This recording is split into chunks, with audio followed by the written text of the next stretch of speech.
A Russian Progress cargo ship blasted off from Kazakhstan Saturday and set off after the International Space Station ISS to deliver 2.9 tons of propellant, water and crew supplies. The launch was originally planned for Thursday, but a last-second glitch prevented main engine ignition and the flight was aborted pending a review. The problem was quickly corrected and the booster was cleared for a second try Saturday.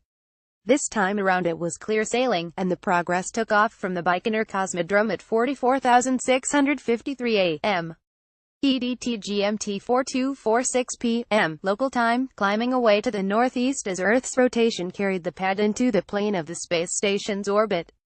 The cargo craft, loaded with 1,940 pounds of propellant, 296 pounds of water, 2,976 pounds of crew supplies, spare parts and other gear, came through its launching in good shape and was released to fly on its own 8 minutes and 46 seconds after liftoff. If all goes well, the Progress will fly a 2-day 34-orbit rendezvous, catching up with the space station early Monday. Docking at the Russian PIR's module is expected around 7:10 a.m. Because of the launch delay, plans to test an accelerated 2-orbit rendezvous were put on hold, ruled out for Saturday's flight due to the changing position of the station in its orbit. The 2-day rendezvous procedure used to be routine for both unpiloted Progress and Soyuz crew ships.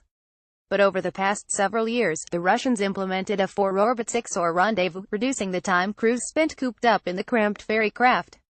Another view of the Progress cargo ship and its Soyuz booster as they climbed away from the Baikonur Cosmodrome.